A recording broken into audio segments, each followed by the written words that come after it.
할렐루야, 안녕하세요. 콜로라도 스프링스에 있는 한미감리교회를 담임하고 있는 목사 김태준입니다. 오늘도 또 기쁨의 언덕 이 묵상을 통해서 또 여러분을 함께 또 만나게 됨을 감사하게 생각합니다. 오늘 여러분과 함께 보실 하나님 말씀은 시편 42편 1절에서 11절까지의 말씀 되겠습니다. 제가 봉독해 드립니다.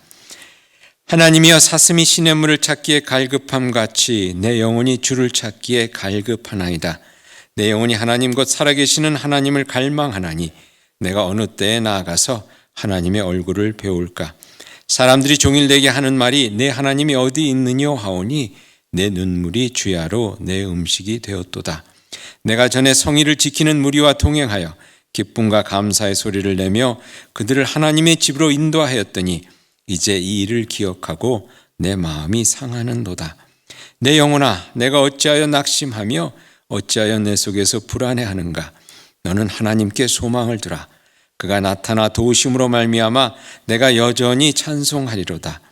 내 하나님이여, 내 영혼이 내 속에서 낙심이 되므로 내가 요단강과 헤르몬과 미살산에서 주를 기억하나이다. 주의 폭포 소리에 깊은 바다가 서로 부르며 주의 모든 파도와 물결이 나를 휩쓸었나이다. 낮에는 여호와께서 그의 인자하심을 베푸시고 밤에는 그의 찬송이 내게 있어 생명의 하나님께 기도하리로다. 내 반석이신 하나님께 말하기를 어찌하여 나를 잊으셨나이까. 내가 어찌하여 원수의 압제로 말미암아 슬프게 다니나이까 하리로다. 내 뼈를 찌르는 칼같이 내 대적이 나를 비방하여 늘 내게 말하기를 내 하나님이 어디 있느냐 하도다.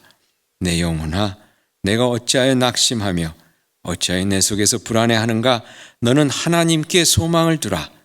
나는 그가 나타나 도우심으로 말미암아 내 하나님을 여전히 찬송하리로다. 이 말씀은 하나님의 말씀입니다. 말씀을 주신 하나님께 감사드립니다. 인생을 살다 보면 일이 잘 풀릴 때도 있고 또한 잘 풀리지 않아서 힘들고 또 어렵고 그러다 보면 낙심도 하고 또 절망도 되고 하는 때도 있죠.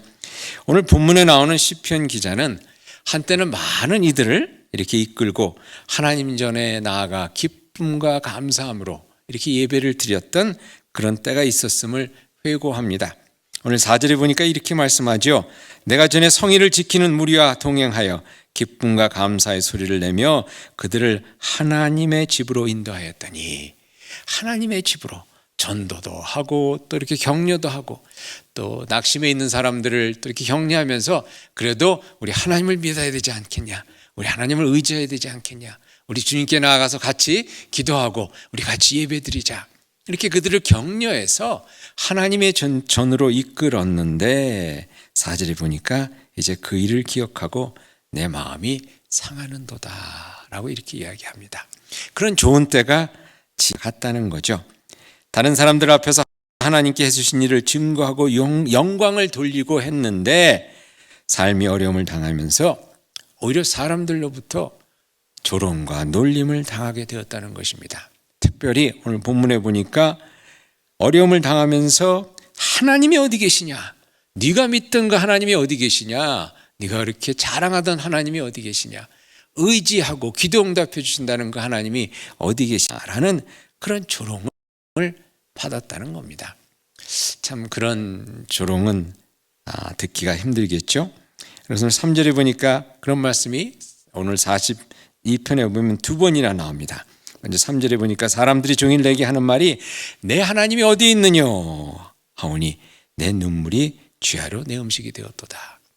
그렇게 말씀하죠. 또 10절에도 같은 말을 합니다. 내 뼈를 찌르는 칼같이 내 대적이 나를 비방하여 내게 말하기를 내 하나님이 어디 있느냐, 내 하나님이 어디 있느냐.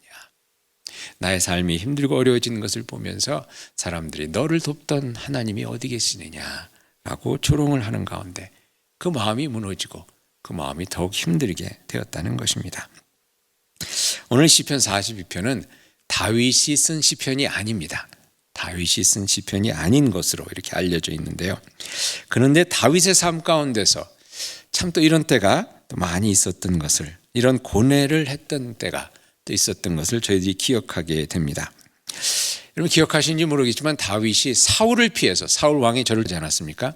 그 사울을 피해서 피하다 갈 데가 없어서 블레셋 사람들에게 잠시 몸을 의탁했던 적이 있었습니다. 사무엘상 21장에 보면 첫 번째 그 일이 나오는데, 거기에 다윗이 사울을 피해 도망하다가 블레셋 왕 아기스에게 피해가는 이야기가 나옵니다. 거기에 보면 사무엘상 21장에 보면 이런 내용이 나왔습니다. 그들 즉 블레셋 사람 앞에서 그의 행동이 변하여 미친 채 하고 대문짝에 그적거리며 침을 수염에 흘리며 라고 되어 있습니다. 블레셋 사람들에게 다윗이 갔는데 블레셋 사람들이 그를 그냥 두겠습니까? 왜냐하면 골리앗을 죽인 아주 블레셋 사람들의 그 원수지 않습니까? 근데 그곳에서 어떻게든 살아남으려고 다윗이 미친 척을 했다는 겁니다. 대문짝을 이렇게 그냥 긁으면서 침을 질질 흘리면서 나는 미친 사람이요, 정신이 나간 사람이요, 이렇게 행동을 했다는 거죠. 그것을 보고 블레셋 사람들이 이제 다윗이 옛날 다윗이 아니구나, 뭐 저런 사람 저런 일을 뭐 우리가 해서 무슨 소용이 있겠냐 그러면서 그냥 놔두었다는 것입니다. 그런데 여러분 한번 생각해 보시기 바랍니다. 골리앗을 죽인 다윗인데 자신의 목숨을 피해서, 더구나 무엇보다도 자기가 목숨을 바쳐서 섬겨온 그 사울 왕인데, 그 사울 왕이 자기를 죽이려 하는 그러한 참 이해할 수 없는 그런 상황 속에서 블레셋 사람 밑에 와서 목숨을 부지하기 위해 침을 질질 흘리며 미친 사람 역할을, 그런 흉내를 내야 했던 그런 다윗의 심정이 어땠을까? 하나님, 내가 전에는 하나님의 이름으로 이렇게 했는데, 하나님 앞에서 참 이렇게 찬양하고 그랬는데, 지금 이젠 제가 여기서 이 블레셋 사람들에게 내가 믿던 하나님이 어디 있느냐라는 그런 조롱을 받는다는 것이죠. 여러분, 블레셋 사람들이 진정 다윗을 그렇게 놀리지 않았을까 하는 생각을 해봅니다. 내가 골리앗을 물리칠 때 외쳤던 그 하나님이 어디 있느냐고 묻지 않았을까? 다윗이 골리앗을 물리치러 나갈 때 이렇게 얘기했죠. 골리앗을 향해서 외치기를 사무엘상 17장 45절에 보면 너는 칼과 창과 단창으로 내게 나오거니와 나는 만군의 여호와의 이름 곧 내가 모욕하는 이스라엘 군대의 하나님의 이름으로 내게 나온다 그랬습니다. 하나님의 이름으로 내가 나간다 그랬거든요. 하나님의 이름으로 너 골리앗을 물리친다 그랬는데, 그렇게 외쳤던 다윗인데 내 하나님이 어디 있느냐라고 블레셋 사람들이 조롱하듯 그렇게 묻는 상황이 되었던 것입니다.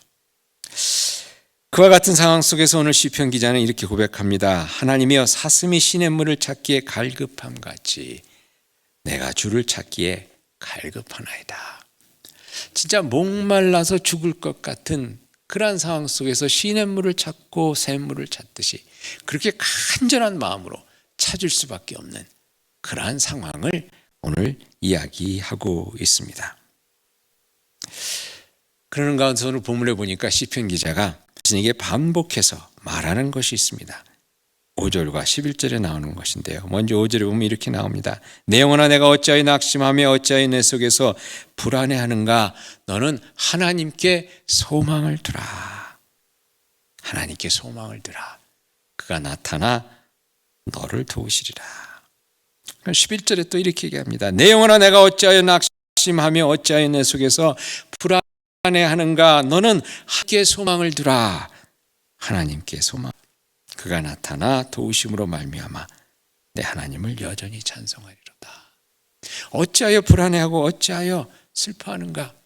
그러지 말고 하나님께 소망을 두라. 그러면 하나님께서 나타나셔서, 다시금 나타나셔서 너의 삶 가운데 다시금 찬송케 하시리라. 감사케 하시리라. 자기 자신에게 이야기하는 것입니다. 자꾸만 약해지려 하는 자신을 향해서 하나님께 소망을 두라 하고 독려하면서 다시 한번 자신은 하나님의 도우심으로 말미암아 그 하나님을 계속해서 찬송하리라고 다짐하고 또 다짐하는 그러한 모습을 여기서 보게 됩니다. 자신을 향해서 어떤 하나의 만추라처럼 소망을 두라. 불안해하지 말라. 실망하지 말라. 하나님께서 나타나시리라. 자신을 향해 그 다짐하는 그 말이 저에게 위로가 되면서 또한 도전이 됩니다. 여러분, 저희 삶을 살다 보면 진정 이렇게 힘들고 어려울 때가 있죠. 하나님께서 참 하나님을 만나고 싶고 하나님의 도우심의 손길을 보고 싶은데 잘 보이지 않을 때가 있습니다. 그래서 목마른 사슴이 시냇물을 찾듯이 하나님, 내가 여기 있습니다. 하나님, 날 도와주세요. 하나님, 저의 억울한 이 상황을 주님 또 헤쳐나갈 수 있도록 도와주세요. 그런 때가 있죠. 하나님이 함께 하심이 느껴지지 않을 때, 여러분, 그럴 때 이 구절을 또 저희들이 함께 되뇌는 가운데서 연약한 우리의 마음과 믿음이 다시금 하나님의 은혜 안에 꼭 붙잡혀 매이는 그러한 또 역사가 있기를 바랍니다. 사슴이 시냇물을 찾듯이 그렇게 갈급한 상황 속에서 여러분 자신을 향해서 내 영혼아, 실망하지 말고 불안해하지 말고 하나님께 소망을 두라. 하나님께 소망을 두라. 그 하나님께서 다시 나타나 너를 도우시리라. 그런 믿음의 다짐을 하실 수 있는, 그러므로 말미암아 진정 하나님께서 다시 나타나 여러분의 삶에 새로운 역사를 이루어주시고 생명의 반석 위에 세워주시는 그 은혜를 늘 경험하는 그런 믿음의 용사들이 되실 수 있기를 주님의 이름으로 축원드립니다. 함께 기도하시겠습니다. 주님, 목마른 사슴이 시냇물을 간절히 찾듯 하나님의 도우심을 간절히 바라는 이들에게 놀라운 은혜의 단비로, 위로의 햇살로, 능력의 바람으로 오늘도 함께 해주시기를 간절히 기도합니다. 하나님께 소망을 두는 이들에게 이제 나타나셔서 큰 도우심으로 주님의 영광을 드러내 보여주시길, 주님의 능력으로 저에게 다시 한번 나타내 주시기를 간절히 바랄 때에 이 모든 말씀 우리 주 예수 그리스도 이름으로 기도하옵나이다. 아멘.